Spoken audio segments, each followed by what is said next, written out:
उत्तराखंड से खबर बता रहे हैं, जहां मुख्यमंत्री के 15 अक्टूबर तक शहरी और ग्रामीण क्षेत्र की सभी सड़कों को गड्ढा मुक्त करने का आदेश भी पूरा नहीं किया गया। ऐसे में भाजपा प्रवक्ता सुनीता विद्यार्थी ने बड़ा बयान दिया है। उन्होंने कहा कि इसके लिए अधिकारियों की जिम्मेदारी तय की जाएगी। वहीं दूसरी तरफ मुख्य विपक्षी दल कांग्रेस भी हमलावर है। कांग्रेस के मुख्य प्रवक्ता गरिमा महाराज दसौनी ने प्रदेश सरकार पर जमकर निशाना साधा।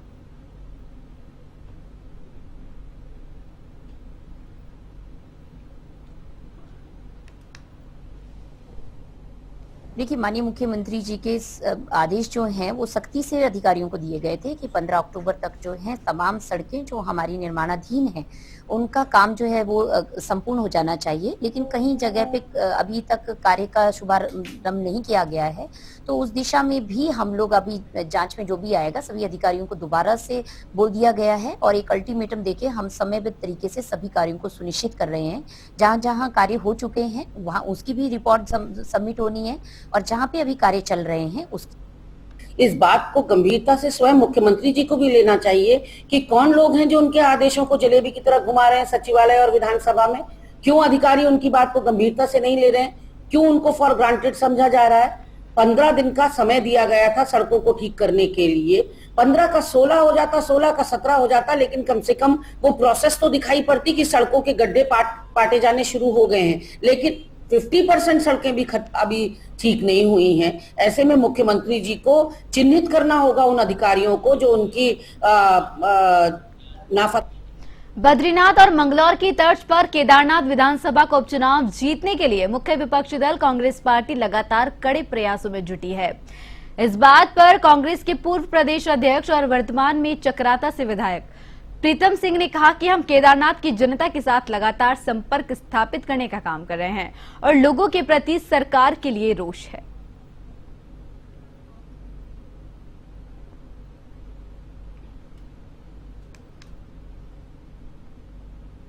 केदारनाथ विधानसभा में आम जन से संपर्क स्थापित करने का काम कर रहे हैं। लोगों में सरकार के प्रति रोष है। जिस तरीके से चार धाम यात्रा को सही तरीके से संचालित करने में सरकार पूरी तरीके से विफल साबित हुई है, वहीं दूसरी ओर केदारनाथ धाम को जो है दिल्ली में स्थापित करने का प्रयास जो है सरकार ने किया और साथ ही साथ सोने का मामला भी जो है केदारनाथ मंदिर का है। इन तमाम चीजों को लेकर के जो है उत्तराखंड सरकार थूक जिहाद पर लगाम लगाने के लिए सख्त कदम उठाने जा रही है। मुख्यमंत्री पुष्कर सिंह धामी ने अधिकारियों के इस तरह के मामलों को गंभीरता से लेने के निर्देश दिए हैं। पुलिस महानिदेशक अभिनव कुमार ने सभी जिलों के वरिष्ठ पुलिस अधीक्षकों को इस तरह की घटनाओं पर रोक लगाने के निर्देश जारी कर दिए हैं। साथ ही दुकानदारों को दुकान में कैमरे लगाने के भी आदेश दिए हैं। इस संबंध में उत्तराखंड पुलिस ने सूचना भी जारी कर दी है।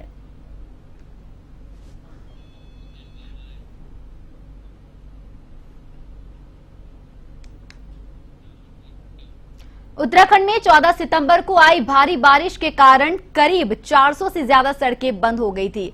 आपदा विभाग मुख्यमंत्री पुष्कर सिंह धामी के निर्देश के बाद बंद पड़ी सड़कों को लगातार खोलने का प्रयास कर रहा है। आज के समय में करीब सारी सड़कों को खोल दिया गया है। आपदा सचिव विनोद कुमार सुमन ने कहा कि कुछ ग्रामीण सड़कें 50 से 100 मीटर तक आपदा सचिव विनोद कुमार ने कहा कि कुछ ग्रामीण सड़कें 50 से 100 मीटर तक वॉश आउट हो गई थी, जिसके कारण उनको बनाने में देरी हो रही है।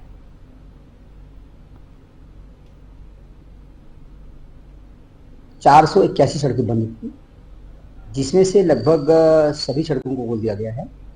कुछ ग्रामीण सड़कें हैं जो जिनके लिंक मार्ग भी उपलब्ध हैं, कहीं न कहीं से लिंक करके हम जा पा रहे हैं। ऐसी सड़कें लगभग 12 सड़कें हैं जो अभी भी बंद हैं, उसको खोलने की कार्रवाई की जा रही है। इन सड़कों पर डैमेज बहुत ज़्यादा डैमेज हुआ है। कुछ सड़कें तो 50-50 मीटर 100 मीटर तक वॉश आउट हो गई हैं। उसमें टाइम लग रहा है, उसमें टाइम लगेगा भी 10 से 15 दिन टाइम लग सकता है, क्योंकि मेरी सभी जिलाधिकारियों से लगातार बात हुई है। अभी भी देखा, मेरी अभी पिथौरागढ़ डीएम से बात हो रही थी कि 6 सड़कें बंद थी, 2 सड़कें खोल दिया उन्होंने भी। मैक्सिमम सड़कें वहीं बंद हैं, बाकी 8 जनपदों में कोई सड़क बंद नहीं। खबर देहरादून से है, जहां एमडीडीए की अवैध प्लॉटिंग पर कार्रवाई जारी है और इसी कड़ी में एमडीडीए की टीम ने भगत सिंह कॉलोनी विकासनगर रोड अरबटपुर पर करीब 30 बीघा भूमि पर की जा रही अवैध प्लॉटिंग का काम रुकवाया। प्राधिकरण के उपाध्यक्ष बंशीधर तिवारी ने समस्त सेक्टरों के अधिकारियों को निर्देश दिए हैं कि यदि कहीं भी अवैध प्लॉटिंग की सूचना मिलती है तो उस पर तुरंत कार्रवाई की जाए।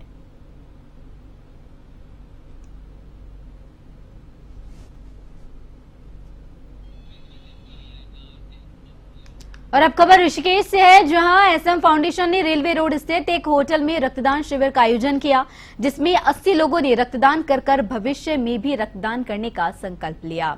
लायंस क्लब ऋषिकेश डिवाइन के सहयोग से लगाए गए रक्तदान शिविर का शुभारंभ एसएम फाउंडेशन के अध्यक्ष ललित मोहन मिश्रा ने खुद रक्तदान करके किया। ललित मोहन मिश्रा ने बताया कि रक्तदान शिविर उन्होंने अपने बड़े भाई स्वर्गीय शिव मोहन मिश्रा की स्मृति में लगाया है।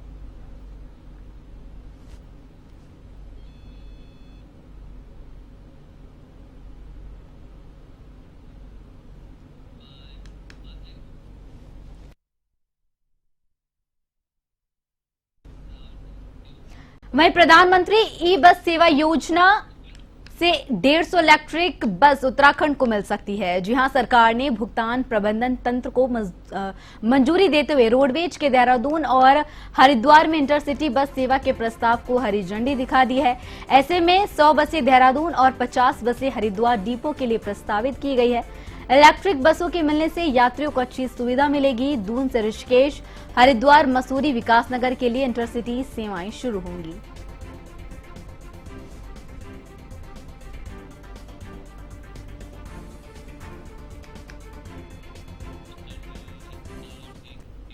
मसूरी में जिलाधिकारी देहरादून साविन बंसल के निर्देशों के बाद मसूरी से 2 किलोमीटर नीचे पेट्रोल पंप के पास 32 करोड़ से निर्मित मल्टी लेवल पार्किंग के संचालक को लेकर प्रशासन और पुलिस ने कमर कस ली है, जिसको लेकर एसडीएम मसूरी अनामिका के नेतृत्व में परिवहन विभाग, जिला प्रशासन, पर्यटन विभाग, पुलिस और नगरपालिका मसूरी के अधिकारियों की ओर से पार्किंग का निरीक्षण किया गया और पार्किंग को संचालन किए जाने को लेकर कार्य योजना तैयार की गई। इस मौके पर एसपी ट्रैफिक मुकेश ठाकुर की ओर से पार्किंग को संचालित किए जाने को लेकर विभिन्न प्रस्ताव रखे गए, जिस पर विचार विमर्श किया गया।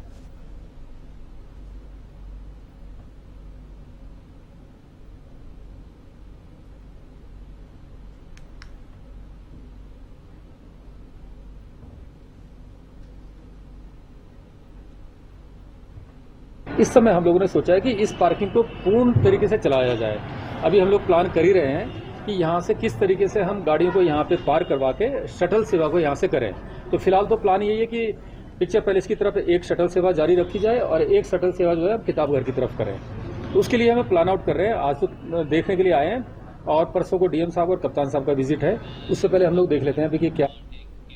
मुख्यमंत्री पुष्कर सिंह धामी अपने दौरे पर हल्द्वानी पहुंचे, जहां उन्होंने 172 करोड़ से भी ज्यादा 18 योजनाओं का लोकार्पण और शिलान्यास किया। इस दौरान उन्होंने जमरानी बांध परियोजना में प्रभावित लोगों को मुआवजे की राशि का चेक वितरित किया। जमरानी बांध निर्माण में 6 गांवों से 1200 से भी अधिक परिवार प्रभावित हो रहे हैं, जिनमें से 719 परिवारों का सर्वे का काम पूरा हो चुका है। उन्होंने कहा कि प्रभावित लोगों का पुनर्वास उधम सिंह नगर के पराग फार्म में किया जा रहा है और उन्हें रिहायशी और कृषि कार्यों के लिए भी जमीन उपलब्ध कराई जाएगी। वहीं प्रदेश में बाहरी व्यक्तियों की ओर से खरीदी गई जमीनों को लेकर सीएम ने कहा कि भविष्य प्रदेश में सख्त भू कानून लाया जाएगा। बाहरी व्यक्तियों की ओर से उत्तराखंड में खरीदी गई जमीनों की जांच का काम अभी जारी है। उन्होंने कहा कि जमीनों को खुर्द बुर्द करने वालों के खिलाफ सख्त कार्रवाई की जाएगी। जिसकी अब पूरी तरह से शुरुआत हो गई, सारी औपचारिकताएं पूर्ण कर ली गई हैं। आज जो प्रतिकर राशि है, जो प्रभावित परिवार हैं, उनको बांटने की प्रक्रिया प्रारंभ हो गई है और जल्द ही ये परियोजना को एक लक्ष्य लेकर 2029 तक ये योजना धरातल पर उतरे। इस योजना का काम पूरा हो जाए और इसके पूरा होने से जो आने वाले समय में अगले 25 सालों में 50 सालों में जो जल के क्षेत्र में जो पेयजल हो या सिंचाई का जल हो। मुख्यमंत्री पुष्कर सिंह धामी ने विभागीय परिवहन कार्यालय का औचक निरीक्षण किया। इस दौरान उन्होंने कार्यालय के विभिन्न पटलों में जाकर जानकारी ली। मुख्यमंत्री ने कुमाऊं कमिश्नर को आरटीओ कार्यालय के संबंध में रिपोर्ट देने के भी निर्देश दिए हैं। निरीक्षण के दौरान मुख्यमंत्री ने अधिकारियों को समय से कार्यालय आने के निर्देश दिए। मुख्यमंत्री ने कहा कि परिवहन कार्यालय से संबंधित कार्यों में आमजन को बेवजह न लटकाया जाए। सभी अधिकारी फाइलों पर नो पेडेंसी पर कार्य करें। उन्होंने कहा कि भारत विकसित भारत, डिजिटल भारत की ओर से आगे बढ़ रहा है। परिवहन विभाग भी डिजिटल प्रणाली के तहत कार्य कर जनता को सुविधाएं प्रदान करे।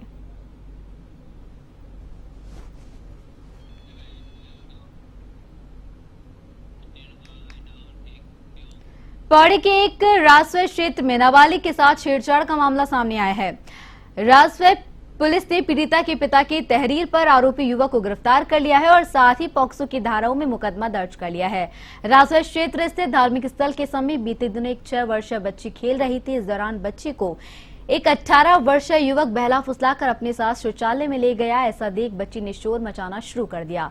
शोर सुनकर आसपास के लोग वहां पहुंचे और दरवाजा तोड़कर बच्ची को बाहर निकाला, जिसके बाद पीड़िता के पिता ने थाने में आरोपी के खिलाफ मामला दर्ज करवा दिया है। पुलिस की ओर से मामले की जांच पड़ताल जारी है।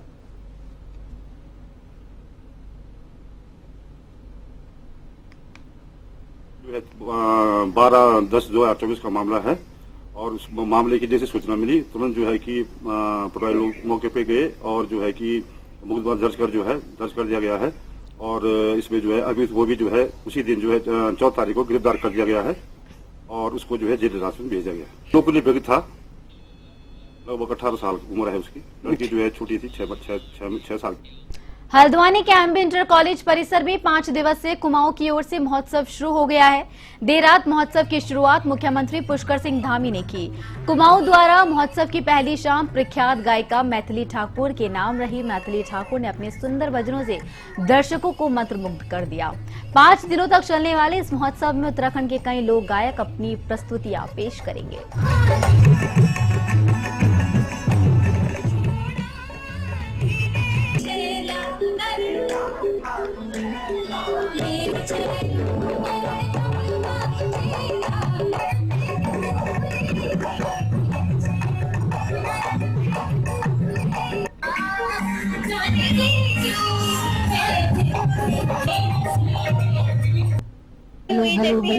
हेलो तो मेरा आधार ही लोक संगीत रहा है और मैं चाहती हूँ कि मैं खुद के द्वारा और बच्चों को इंस्पायर करूँ।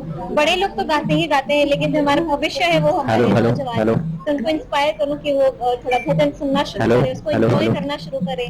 जब गाड़ी में चलते हैं तो आधुनिक गीतों के बजाय वो भजन ज्यादा स्विच करके सुनना पसंद करें। तो मुझे लगता है कि एक अच्छी पहल है ये। आज जो कुमाऊं महोत्सव का यहाँ पर श्री गणेश माननीय मुख्यमंत्री जी के द्वारा हो रहा है, उसमें ठाकुर मैथिली जी है और भी अन्य कलाकार हमारे यहाँ पर हैं। हमारे कैसे कल्चर हैं, हमारी नेवली क्या है, हमारे झोड़े क्या है, हमारे खम्माज क्या है, हमारे जो सीजनल गीत चलते हैं, सीजनल बसंत के मौसम का, बारिश के मौसम का, जाड़ों के दिनों का, हर तरह की जो हमारी संस्कृतियाँ हैं वो आज ऋषिकेश में त्रिवेणी घाट चौक पर उत्तराखंड परिवहन निगम की बस ब्रेक फेल होने से बेकाबू हो गई। घटना में घाट चौक खड़े 3 मैक्स वाहनों को बस ने जोरदार टक्कर मार दी, जिससे तीनों मैक्स वाहन क्षतिग्रस्त हो गए। वाहनों के बाहर खड़े चालकों ने किसी तरह दूर होकर अपनी जान बचाई। गनीमत रही कि वाहनों में कोई सवारी नहीं बैठी थी। घटना के दौरान बस में करीब 1 दर्जन सवारी बैठी हुई थी, जो सभी सुरक्षित है। घटना के बाद मैक्स वाहनों ने चालकों ने बस के ड्राइवर को पकड़ लिया और उसे पुलिस के हवाले कर दिया। त्रिवेणी घाट चौक के प्रभारी प्रकाश पोखरियाल ने कहा कि ट्रैफिक इंचार्ज अनवर खान ने क्रेन की मदद से बस को सड़क से साइड हटाकर अपने कब्जे में ले लिया है।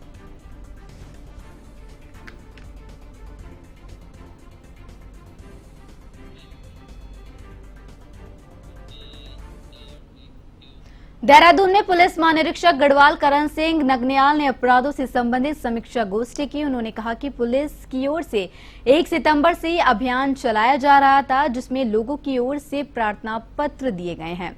उनको लेकर क्षेत्र अधिकारी, सीओ, एसपी को निर्देश दिए गए हैं कि वह जल्द निवारण करें। यदि कोई अधिकारी 1 महीने के अंदर पब्लिक डोमेन में आई हुई शिकायतों का निवारण नहीं करता है तो उस पर कार्रवाई की जाएगी।